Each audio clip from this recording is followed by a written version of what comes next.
La ville de Châteaudun pourrait-elle servir de lieu d'accueil pour le nouveau service militaire volontaire voulu par Emmanuel Macron? Nous vous en parlions dans ce journal la semaine dernière. Le député d'Eure-et-Loir, Philippe Vigier, propose que le service militaire ait lieu sur l'ancienne base aérienne, propriété du Grand Châteaudun depuis 2021.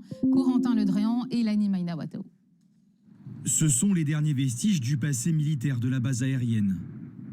Un passé que le député Philippe Vigier souhaite en partie voir renaître. Candidat à la mairie de Châteaudun, il propose qu'elle fasse partie des 70 sites qui accueilleront le futur service militaire voulu par le président Emmanuel Macron. Selon lui, l'ex-base aérienne présente déjà toutes les conditions nécessaires. On a à Châteaudun, à la base aérienne, des infrastructures, notamment d'hébergement. On a des infrastructures qui permettent des enregistrements pour des entraînements pour du physique, donc pour faire de l'éducation physique et sportive. On a naturellement des structures pour le tir, donc pour également tous les côtés pédagogiques. Présenté à la ministre des Armées, le projet est-il néanmoins réalisable? Non, d'après l'exploitant du site. La zone militaire a été reconvertie en aérodrome civil en 2021.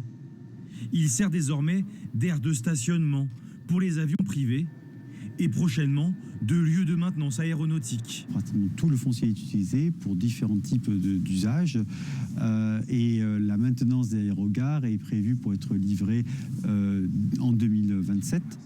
Même opinion pour le maire de Châteaudun, également président de la communauté de communes, propriétaire du site.